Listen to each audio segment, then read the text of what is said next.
God, thank you. Thank you for showing up. Thank you for showing me that you're here.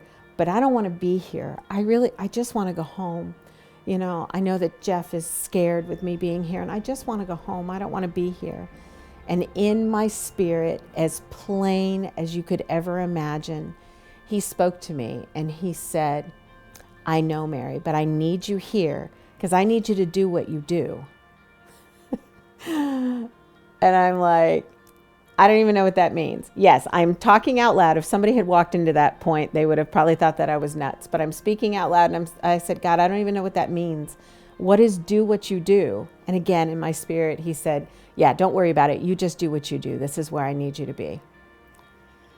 Okay.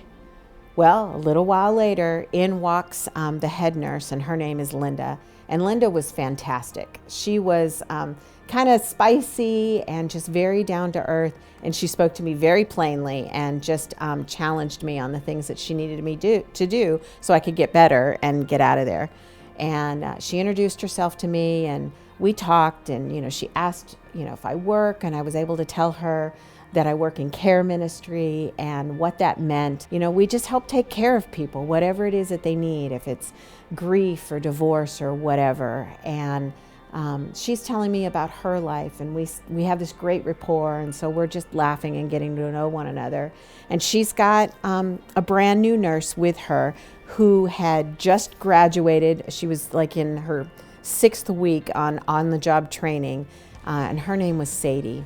And so I'm like celebrating with Sadie and just telling her how amazing it is that I think that she's gotten her nursing degree, and how proud I am. I'm sure that I am that her family is. And she starts to tell me about her family from the Dominican and how her mom is here in the States, and she immigrated here because she wanted her children to have a better life. It's just this amazing thing when you meet people and get to hear their stories. And time after time, nurses would come in. Nurse Angela, I learned about her son that's in the military in Virginia, and I got to tell her that Jeff had been in the military, and so we bonded about that. And my fear was, one of my fears was that I was going to be stuck in a room on a COVID floor and nobody was going to talk to me.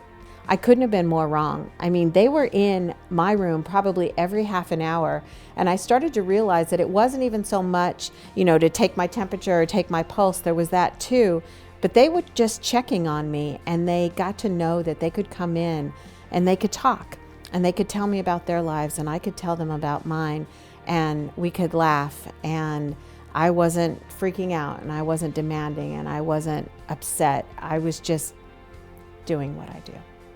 After about 2.5 days in the hospital, I'm home. It felt so good to be home. I was so thankful. And I was just overcome with the thoughts of the staff at St. Francis. Honestly, I had never stopped thinking about them.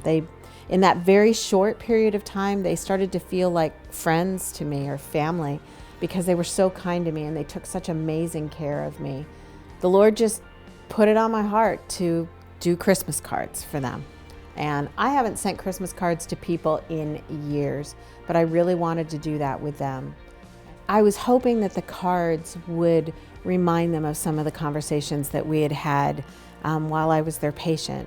It was so easy just to tell them about God's kindnesses, and to talk about my church family, and to talk about the things that I do in my work, and talk about just the blessings that God had given me. And He was showing me blessings every single day there in the hospital. So it didn't really matter that, I was somewhere that I didn't necessarily want to be, or that I was feeling lousy, or that I had COVID. I mean, God was still in the middle of all of that. God was still front and center in all of that.